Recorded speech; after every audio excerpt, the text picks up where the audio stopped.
এই পাফ হাতাটা কাটিং করা খুবই সহজ, তার জন্য আপনাদেরকে পুরো ভিডিওটা শেষ পর্যন্ত দেখতে হবে। তো এইটা হচ্ছে কাপড়, এটা থেকে আমি লেসটা কেটে আলাদা করে নিয়েছি। আর আপনাদেরকে কি করতে হবে, পেপার কাটিং করে হাতা আগে কাটিং করে নিতে হবে, ঠিক আছে। পেপারে যেরকম নর্মালি 3 ইঞ্চি নিচে ডাউন করে হাতা কাটিং করে, সেমভাবে এখানে হাতা কাটিং করতে হবে। আর অবশ্যই ঝুলটা কিন্তু এই লেস থেকে বাদ দিতে হবে আগে, ঠিক আছে। দিয়ে তারপরে এর ঝুলটা নেবেন, আমি যেরকমভাবে কাটিং করেছি। করে এবার কি করব, এটাকে আমি কাটিং করে নিচ্ছি, নিয়ে দেখাচ্ছি যে আমার কাটিং করা হয়ে গেছে। আর যে কোনো এক সাইডে যেরকম নর্মালি তালপাট কাটিং করো ওইভাবে তালপাট কাটিং করে নেবেন। আমি এই যে তালপাট কাটিং করে নিয়েছি। এরপরে কি করতে হবে আমাদের লাইনিংয়ে, ঠিক আছে। লাইনিং কাপড়টা 4 ভাঁজে করতে হবে। 4 ভাঁজ করে এবার কী করতে হবে, এই সাইড থেকে, ঠিক আছে, এই সাইড থেকে আপনাদের 4 থেকে 5 ইঞ্চি, 4 ইঞ্চি নিলেও হবে, 5 ইঞ্চি নিলেও হবে, নিয়ে এক্সট্রা করতে হবে। আর ওপর থেকে অবশ্যই 1.5 ইঞ্চি এক্সট্রা নেবেন, আমি এটা দেখাতে ভুলে গেছি। ওপর থেকে 1.5 ইঞ্চি এক্সট্রা অথবা নিচ থেকে 1.5 ইঞ্চি এক্সট্রা নিয়ে নেবেন, নিয়ে আর এই সাইড থেকে 4 কিংবা 5 ইঞ্চি এক্সট্রা নেবেন। নিয়ে এটাকে আমি কাটিং করে নেব, নিয়ে মেন কাপড়ের সঙ্গেও কাটিং করে নেব। নিয়ে কি করব, মেন কাপড়ের সঙ্গে উল্টো দিকে লাইনিং যেরকম বসাই সেরকমভাবে উল্টো দিকে আমরা লাইনিংটাকে পুরো পার্ট সেলাই করে মানে বসিয়ে নেবো। দেখতে পাচ্ছেন এই যে আমি সেলাই করে নিয়েছি, আর বাদ বাকি যে এক্সট্রা কাপড়গুলো ছিল ওগুলো কেটে বাদ দিয়ে দিয়েছি। দুটো পার্টই সেমভাবে করতে হবে। এরপর কী করতে হবে, 4 ইঞ্চি ছেড়ে, ঠিক আছে, এরকম কুচি কুচি কুচি কুচি কুচি কুচি করে ছোটো ছোটো কুচি দিতে হবে, ঠিক আছে। 4 ইঞ্চি ছেড়ে, এদিক থেকে 4 ইঞ্চি ছেড়ে, এদিক থেকে 4 ইঞ্চি ছেড়ে তারপরে কুচিটা দেওয়া শুরু করবেন। সেমভাবে নিচটাও করতে হবে।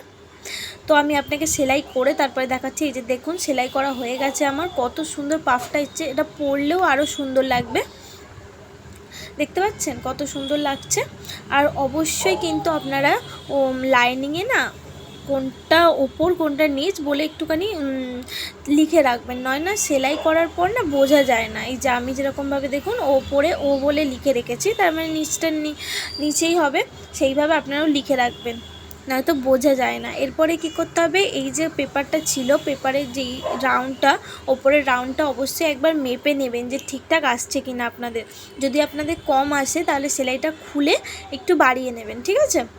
আর যদি বেশি আসে তাহলে আর কটা সেলাই মেরে দেবেন, তাহলে একদম পারফেক্ট চলে আসবে। এরপরে কী করতে হবে, এই যে নিচের যেই লম্বার মাপটা আছে, ঠিক আছে, এই মাপের আপনাকে লেসটাকে কাটতে হবে। এই যে নিচের যেই লম্বার মাপটা, এই মাপের আপনাকে লেস এবং লাইনিং দুটোই কাটিং করতে হবে। আর লেসের চওড়া অনুযায়ী লাইনিংটাকে কাটিং করে নেব।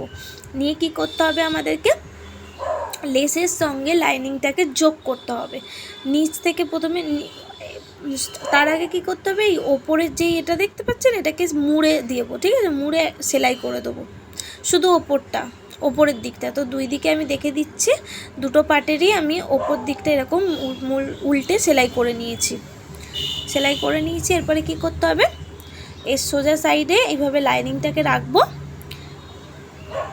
রেখে এইভাবে নিচটাকে সেলাই করে উল্টে দেবো, ঠিক আছে, যেরকম আমরা নর্মালি উল্টে দিই লাইনিং সেলাই করার পরে সেমভাবে। এই যে দেখতে পাচ্ছেন আমি দুটো পার্টেরই সেমভাবে কিন্তু সেলাই করে নিয়েছি। এরপরে কি করতে হবে আপনাকে, এই যে সোজা এইভাবে সোজা করে নেবেন।